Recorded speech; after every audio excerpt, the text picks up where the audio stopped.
That was a speech in disarray, wasn't it? Actually, it was a speech that was quite consistent with what this president believes.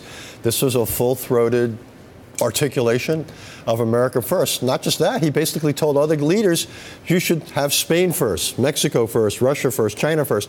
This is his view of the world. Much more nationalism, much less internationalism. There's a compare and contrast to William Jennings Bryan that goes back well over 100 years. Do you perceive this foreign policy is part of a Republican Party, part of America, or is it a one-off with this president? It's the big question every foreign leader wants to know. Is this an aberration?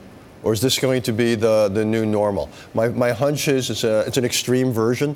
So I think this is not, if you will, what's necessarily coming. But there's a threat out there. Trump is tapping into something as much as he's creating something.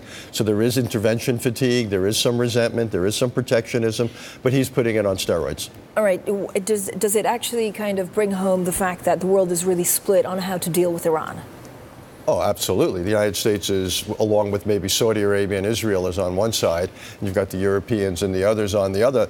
And the problem with the U.S. position is the one area where Iran was essentially meeting its international obligations was the nuclear area. We may not have liked the agreement for good reason, but that was the one area Iran was complying. What they're doing around the region ought to be unacceptable. Iran's an imperial power. What they're doing on missiles ought to be unacceptable. It's inconsistent with UN resolutions. But we chose the one area where, ironically enough, Iran was in compliance with its international obligations.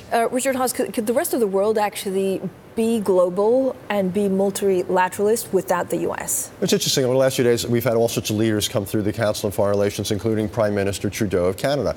And Canada, some of the Europeans and others are trying to basically say, look, while the United States is sitting it out, maybe we can become more multilateral, at least to keep that approach alive. We can do it on climate change. We can look at some WTO reform. We can push this international migration compact. But they know that at the end of the day, multilateralism and global order with the United States is a sad second place. They need and want the United States to play the role it's played over the last 70 years.